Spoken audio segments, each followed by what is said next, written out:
بالکل صحیح جب ہے، جب بند ہونی تک چاہیے۔ پاکستان میں اس انقلاب کو جو قریبی ملک میں آیا 1979 کو انقلاب آیا، ٹھیک ہے، اور 1980 کو پاکستان میں 2% اقلیت نے پاکستان میں اس انقلاب کو داخل کرنے کے لیے باقاعدہ ایک جماعت کی بنیاد ڈالی اور اس انقلاب کا نعرہ دیا، اور وہ پاکستان میں پھر 1 درجن سے زائد باقاعدہ ادارے ایرانی ثقافت و کلچر کے نام سے وہ قائم کیے، جہاں سے لٹریچر، کتابیں وہ چھپیں، آئیں، پہنچیں، پاکستان سمیت پوری دنیا میں گئیں۔ ہم ہر فورم پر وہ کتابیں پیش کرنے کو تیار ہیں۔ اصل بات میڈم نے بڑی خوبصورت کہی کہ اصل وجہ جو ہے وہ ریاست کی کیا ذمہ داری ہے، لیکن فساد کی جو وجہ ہے وہ یعنی واجپائی ہے، جو کل کے پروگرام میں کہا گیا واجپائی ہے، اسے ہندو کیسے کہیں گے یا اس کو بھی لکھیں گے کافر ہے۔ اس نے اپنے آپ کو مسلمان نہیں لکھا جی، اس نے کبھی بھی کھل کے اپنے آپ کو اسلام کا جو ہے وہ نمائندہ ظاہر نہیں کیا۔ ہندو کے متعلق ہم نہیں کہتے، قادیانی کے متعلق کہنے کی ضرورت کیوں پیش آئی کہ اس نے اپنے آپ کو غیر مسلم ہو کے حضور علیہ السلام کی ختم نبوت کا منکر بننے کے بعد اپنے آپ کو مسلمان ٹھہرایا، اس لیے پارلیمنٹ کا فیصلہ آنے کے بعد یہ سب کچھ لکھنے کی ضرورت پیش آئی۔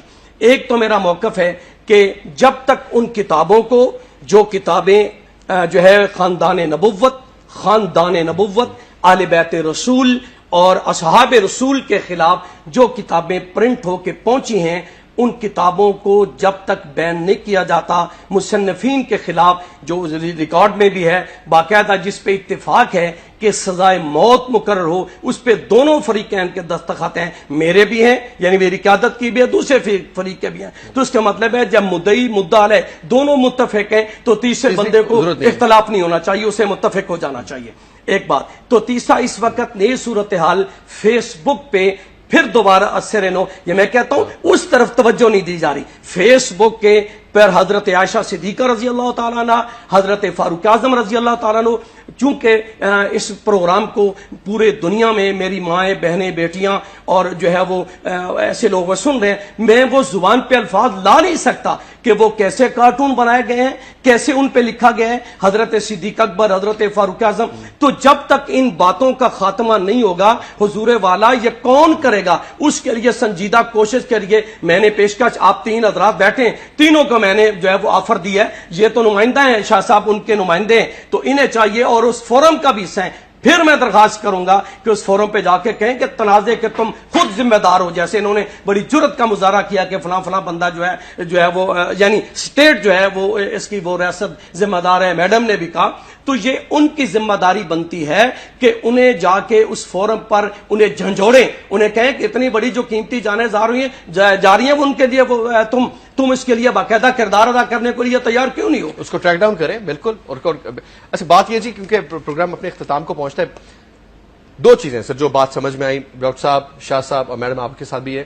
ایک تو ریاست کی اپنی ذمہ داری 100% ناظرین ہے یہاں پر کہ ان کا اپنا ایک ان بائسڈ اور پراپر اور لیجیٹیمیٹ رول پلے کرنا ہے، اور وہ کہتے ہیں نا جی اپنی رٹ، جو ویسے تو ہم سوات میں رٹ منوانے کے لیے فوج کو بلا لیتے ہیں، ان معاملوں میں بھی ریاست کو تھوڑی سی اپنی رٹ منوانی ہے۔ دوسری چیز یہ، ہمیں اندرونی طور پہ بھی ٹالرنس، کیونکہ جب ہم بات کرتے ہیں اسلام امن اور سلامتی کا مذہب ہے اور سب کے لیے پیار محبت کی بات کرتے ہیں ہم، اور اس میں بہت ٹھہراؤ ہے اور بہت سکون کی بات ہم کرتے ہیں، تو پھر یہ جھگڑے فساد آپس میں، جب یہ چیزیں تو ہمارے اپنے بس کی ہیں نا جناب، اب یہ سیلاب آ گیا، یہ تو اللہ کی طرف سے ایک آفت تھی، ہم سب مل کر اس کا مقابلہ کر رہے ہیں، لیکن یہ وہ چیزیں جو ہمارے اپنے بس میں اپنی ٹالرنس پیدا کریں، اور کیوں ہم ایک دوسرے پر کیچڑ اچھالیں، کیوں دوسرے کو غلط کہیں، کیوں دوسرے کو گالی دیں، کیوں دوسرے کی جو ایک اس کا فیتھ ہے اس کو ہم چیلنج کریں۔ ہاں، اس میں بنیادی طور پہ جو ڈاکٹر صاحب نے بات کی کہ ختم نبوت کے بعد جس طرح احمدی نے بات کی، تو ہاں وہ اس دائرے سے خارج ہو جاتے ہیں اور وہ دائرہ اسلام نہیں رہتے، کیونکہ ختم نبوت اینڈ آف دا ڈے